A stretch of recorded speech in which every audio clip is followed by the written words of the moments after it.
Okay, this is a really difficult video for me to make. I'm actually speaking like my father in monotone, and I do that one, it soothes me, but I now understand, just the need to sort of just regulate your input, your output with all the histrionics that are going on, and the screaming and the hysterics. So I took a few minutes. I just want to give you guys an idea of what this fight is about. Okay, look at the size. Look, that's an inch long. Do you see that? Now, this bracelet, look at that gold, okay? Now, there's two of them. So the fight today is that I tore these off my fucking ankles after all the hysterics and all the threats and the violence and the destruction while I was staying with my mother over the holidays on Rosh Hashanah Yom Kippur. And I tore them off my ankles because it was a very symbolic break that I was making. So there's actually two of these. I had two ankle bracelets. Now, I don't wear shit like that, okay? I don't wear Hello Kitty shit like that, okay? I don't wear little ladybug, stupid ass. Oh, I found my ring. Good. Hold on. Oops.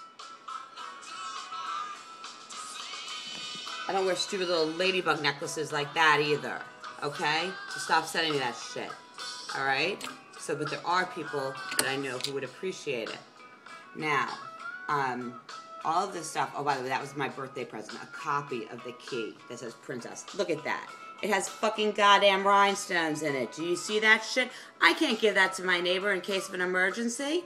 And then look at the keychain, the palace. Okay, well, you know what? Now, these are the things I save. Now, there's somebody who I hope is watching this video right now. This is my voodoo watchover doll, the ultimate mummy, to weaken the authority figures of teachers. The mummy, ultimate mummy. So I have that one. This is the one to protect me from prying eyes who judge. So I have those things because they matter. I have my precious cat, Peppy. I have his tag when he died years ago. But what I also have is I have some of the things that got lost in the shuffle when she was in such a hurry to throw me and my sister out of her life, and she threw everything into the trash, and in her haste, she threw out a lot of very valuable things, the least of which are both my sister and I, when she threw us all our baby pictures and everything into the trash. Now, I saved all that stuff from the garbage, and so I guess I don't want to make this too long, but I found a picture. I couldn't believe it. Hold on, 1 second. Sorry. We have desk saga here. So we have a totally dysfunctional desk. See? Totally dysfunctional. Okay. So I rescued this stuff out of the trash. Alright? Now, one of the things I found, I've never seen this photograph. I assumed it was my sister. But when I looked at the back, it's actually my first birthday party. So, I don't remember my parents being together, and I wasn't even that cute in that picture. But, all the stories that my father left because of me because when I was 6 months old, that had nothing to do with me. Everyone leaves her. She's toxic to be around. Now, this is my stepfather. Now, he wrote me the letter that I posted on my blog. He was actually, he was one of the few people to stand up against my mother and intervene on my behalf. So when he died on Christmas Eve of 2004, I quit my job. I flew overnight because they had put me on call. I was working for the state as as being a Jewish person, they figured they would put me on call on Christmas Eve for the holidays for PRN cases, and I made the decision to fly back for the funeral. Now, she threw us out at the funeral. That's a whole other story. But I want to show you this. This is the last photograph that he's known to have taken. Okay? So you can see clearly he's sick. He has no hair. That's a stupid dog, Ziggy. Look what it says in the back. It doesn't say anything about Marty. It says Ziggy's 3rd birthday. So she can mark all the dog's birthdays, but she can't even remember mine.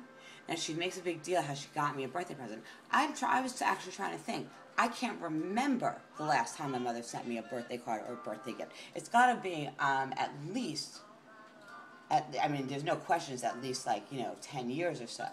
But I'm thinking that it was probably when I was 18 or so. That was, and that was, I think, the last time that I remember getting a birthday gift from her. Now, also in her haste at the funeral, when she was fucking, where, you know, people were coming to, like, collect his stuff, and she kicked us out of the funeral home. But she said to me, the words were, all I wanted was, I wanted my Penn State sweatshirt and a little Buddha doll that I had given him to put by his bedside when he was sick. And she told me that I don't deserve to have anything of his. But in her haste, she threw out some of the family valuables, and they're things certainly that I would never wear. But I've now actually thought of the best person that it goes to, because it's somebody who might be able to sell it on eBay and be able to, and we can work something out, because I would trust that they would get me, I'm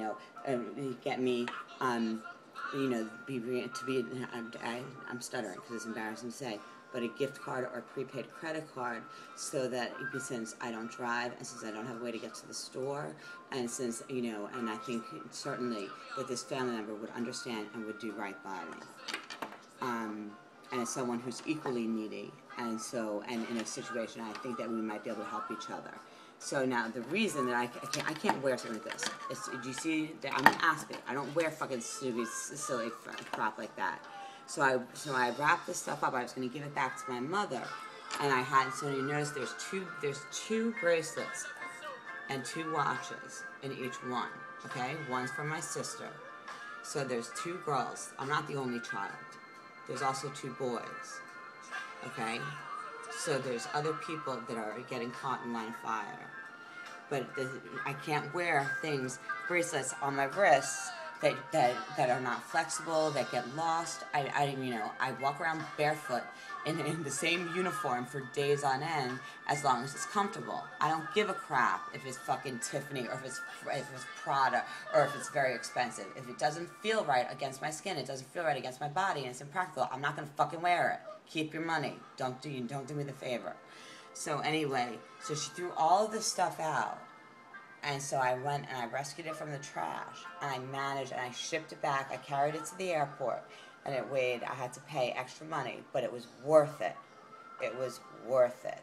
Because now that my sister is very sick, and and she's trying to get benefits and whatnot, they're gonna reopen the whole case. So not only did I save all these things, but I saved all the medical files, and I saved all the custody documents, and I saved all the records where, the courts ordered her, to stay away from her own children, because she is toxic. So I do know that, first of all, hello, Dr. I'm not going to say his name out loud. He follows me on Twitter, on Google, and it follows my stream.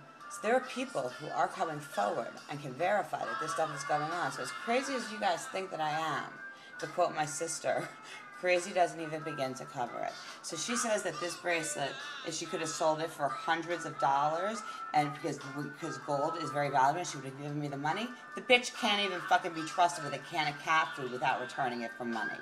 So what makes you think if it's worth hundreds of dollars, then I can't trust her literally with one single penny, or one item of money. She hasn't tried to sell, return, or fucking file an insurance claim and taken a tax deduction, because she's a grieving widow.